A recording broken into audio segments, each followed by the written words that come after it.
वालेकुम सही आज आए थे दरिया ते पिछले साल यही सीजन है दरिया ही इतना एक भाईजान खड़े उन्होंने को पूछ लिया यहाँ से क्या सूरत हाल है क्या दी आवाम तो लई वदी सुगल पानी अस्सलाम वालेकुम भाईजान हाँ हाँ से क्या सूरत हाल है सही दरिया दी अगले साल दी अगले पिछले पे ही दफा आई ये फिर क्या सूरत हाल है बयान ही दफ़ा हाली सूरत हाल में यानी कि सुन आंदी पिए कि भाई पानी पिछले को ज़्यादा सी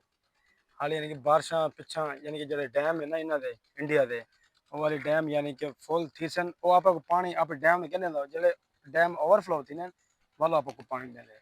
ठीक है और हर डैम का पानी बह रहे तो जिले नक जिमें है एक मिसाल है सर कहती कि जब नक च वह मुँह चाहती तो वालो आपको पानी पी लेंदे ठीक है दे बाकी जिले हम असी आते पहले ये पिछले दफा को ज्यादा पानी आसी हुन ये फिर वो दरिया जमीन से कटी पे जमीन कड्डी पे ये जमीन क्या नहीं ये भैया अट इगवादन अट इगवादन अट मारी पे सही है या इडू पानी या कि उडू पानी आधे जमीन है यानी उन रहते ना जमीन भरण दी ना देना कुछ काम यानी ना किसान फसल नहीं ना ना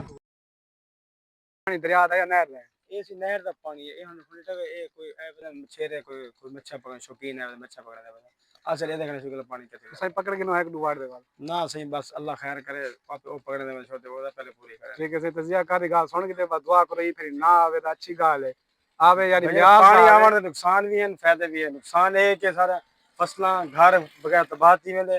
फायदा है कि जमीन दा जड़ा सेब है वो ऊंचा थी वेंदा 10 साल 15 साल जमीन फायदा भाईजान घट ब्याज है ना वध वेंदी नुकसान ज्यादा है ना नहीं नुकसान ही यानी कि बराबर है फायदा बराबर है पानी जो जमीन दा वध गया जो सेम ऊंचा थी 10 साल 15 साल सारे को पानी दी यानी कि किल्लत खत्म थी